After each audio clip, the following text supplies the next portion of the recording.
There is an important distinction that needs to be made between just like generic Trump voters and the red hats. There's all the plausible deniability in the world for someone who maybe made a calculated decision to vote for Donald Trump instead of Hillary Clinton. I would argue that you still made the wrong decision, but we're done litigating that. That's not what this video is about. I mean, I have a whole lot of problems with a whole lot of what Hillary Clinton has stood for in the past. Like, I understand that. Like, maybe you've been a lifelong Republican, you just couldn't stomach voting for a Democrat. Maybe you thought that all the racism and sexism was just a ploy to get into office in the current media environment, and that he'd settle down once he got in there, that he would, surround himself with adults and have a pretty normal administration. That's obviously not how things have gone, but again, that's not what we're talking about. Like a year ago, I sat next to some dude on an airplane, and we were making chit-chat, we were being buddy-buddy, seatmates, and politics came up as they often do in this day and age, and I mentioned that Trump is terrible, and he was like, oh, whoa, really? You think Trump's bad?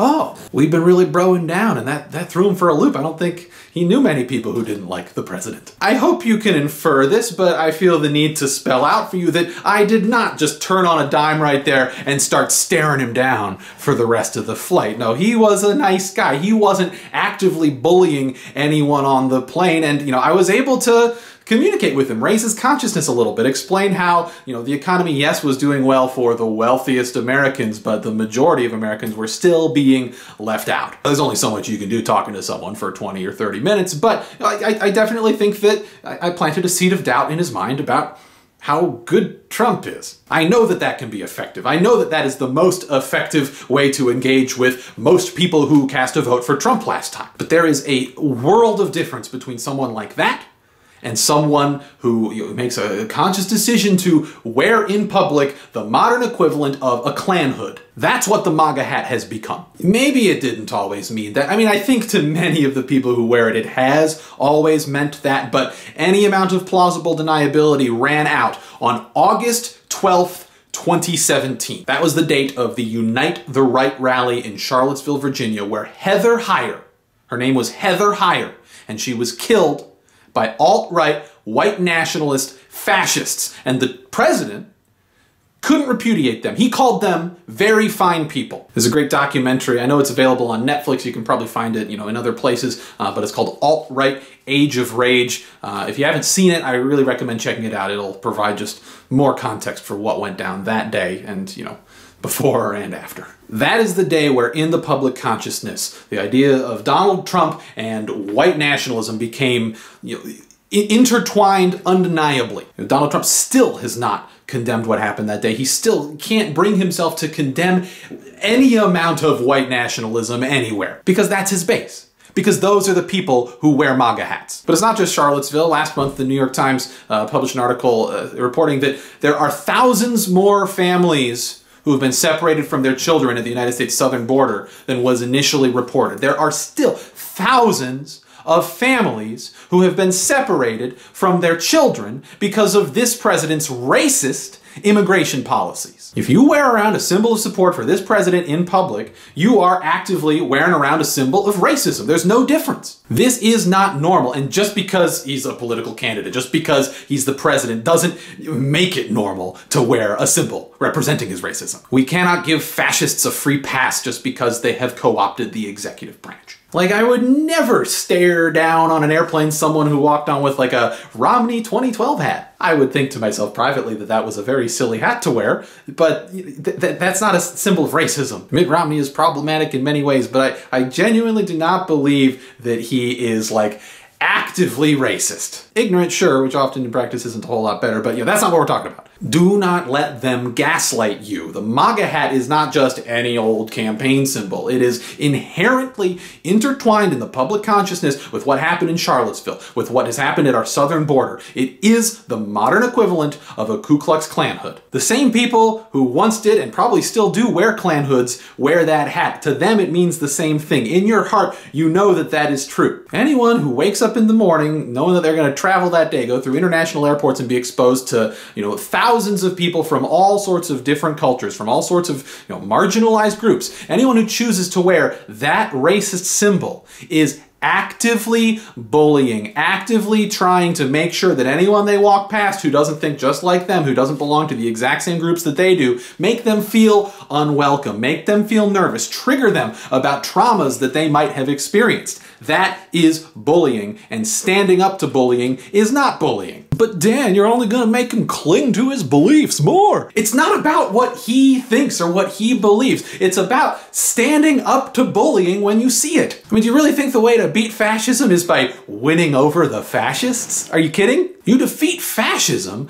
by vigorously defending space within your movement for their targets, making sure that the people most affected by their ass-backwards beliefs know that they have a home within our coalition, because there's going to be a fire in their belly when they show up to fight. I don't care what the right thinks about what I did to that red hat on that plane. I don't care what centrists think about it. All that I care about is what red hats think might happen when they choose to parade around their hate in public. I want to make sure that they don't think it's going to be nothing. That they don't think that they're just going to be able to waltz around in public, triggering members of marginalized groups by projecting the hatred on top of their head without some kind of consequences, without being challenged in some way. If the experience of being smiled at gently on an airplane for 2.5 hours made that red hat uncomfortable enough that even just one time he chooses not to wear his hat because it's not worth the trouble that day, that is some member of some marginalized group that won't be triggered that day by this racist bully. That alone is worth it. And even if this has the opposite effect, even if this particular red hat is more belligerent after having experienced this,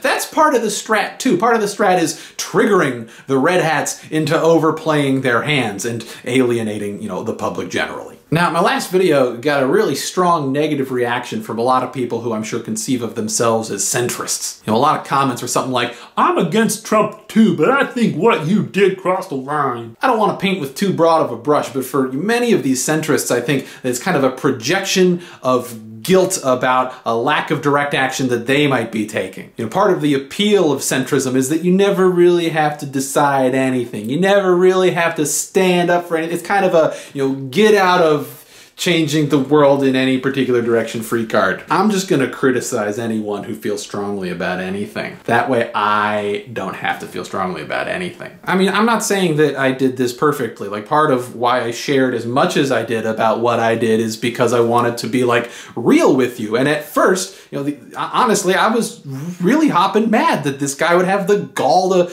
wear that hate symbol in public. At first, I was angrily staring at him, and ultimately I realized that wasn't the best approach, and I loosened up and I put on a smile, and that there I think was a pretty effective form of direct action. Should I find myself in this situation again, next time I'll be wearing a gentle smile from the start and the whole time. It probably won't be like the exact same on an airplane style situation, but for all of us there will be a next time and a next time and a next time where we see hatred proudly on display in public, like in the next few years. That is the climate that we have grown into. And we all need to think now about how we want to stand up to these red hat type bullies when we see them in public, because we can't let this go unchecked. We can't let them think that there's not going to be some sort of a response when they parade their hatred around. I mean, maybe it's as simple as giving them the finger. Maybe it's as simple as, just saying to them directly, your hat's racist, you should take it off, you should burn it. Whatever it is, run through the situation in your head. Be ready when an opportunity to take an action like this falls into your lap. I am extremely happy with how this conversation is going so far. If the left isn't zooming in on the areas of tactical disagreement, that's how we weaken as a movement. That's how we lose. I know that this is intense, but this is also very healthy. I mean, the intensity of the reaction that I'm getting from all sides on this tells me that I am genuinely onto something. As far as the right's concerned, I mean, this has gotten under their skin very, very quickly. I got a threat of violence against me on Twitter by a Nazi. That's a first. I'm clearly doing something right. And like I said, a lot of the centrists are mad at me because I'm pushing them to do more, to do anything at all. And they've noticed, which is good, because noticing that you're being pushed is the first step towards being pushed. It's the first step to being radicalized. If we are going to survive the climate crisis, we all have to get real. And getting real means getting radical. A consensus of scientists are sounding the alarm as loudly as they can. We have 11 years until the point of no return. If we are still burning fossil fuels in 11 years, then nobody my age is going to live to see retirement. I mean, the whole concept of retirement will probably deteriorate as society deteriorates as we get to that point, but we're not going to live to see, 70. I'm not trying to say that we should leap to punch each and everything that stands even remotely in our way. I know that a whole lot of folks can be convinced, can and will come around if we just engage with them in polite discourse and